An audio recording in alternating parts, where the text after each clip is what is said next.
Jacques Derrida, de son vrai nom, Jackie Derrida, est un philosophe français né le 15 juillet 1930 à El Biar, Algérie française, et mort le 9 octobre 2004 à Paris. Professeur à l'École normale supérieure entre 1965 et 1984, puis directeur d'études à l'École des hautes études en sciences sociales.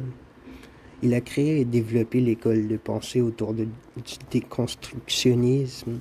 Dans la lignée de Heidegger, Derrida remet en question la phénoménologie et la métaphysique traditionnelle et introduit une nouvelle manière de penser les sciences humaines.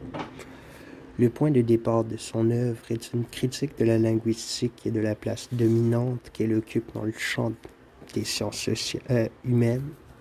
Dans son ouvrage de la grammatologie, 1967, Derrida montre que le modèle linguistique alors dominant repose sur une contradiction.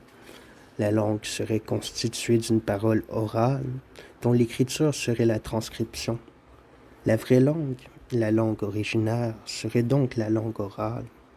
Mais la linguistique s'appuie sur la langue écrite pour la structure de la langue, de sorte que l'origine de la langue écrite est la parole vive, mais que l'origine de la parole vive est la langue écrite.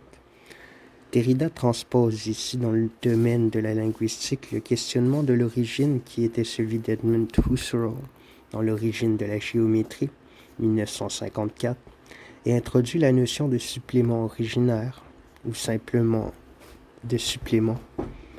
Cette contradiction de l'origine, posée d'abord au niveau de la langue, entre parole et écriture, va ensuite se répercuter dans tous les domaines où Derrida portera son investigation vers la structure d'un texte et le supplément à l'origine de ce texte, comme la langue dans laquelle il fut écrit, vers le principe fondateur et la mort d'une idéologie, vers donner la mort et en accepter la responsabilité, euthanasie, vers l'opposition entre l'accueil et l'hostilité, vers la question politique de l'imposition des normes genrées.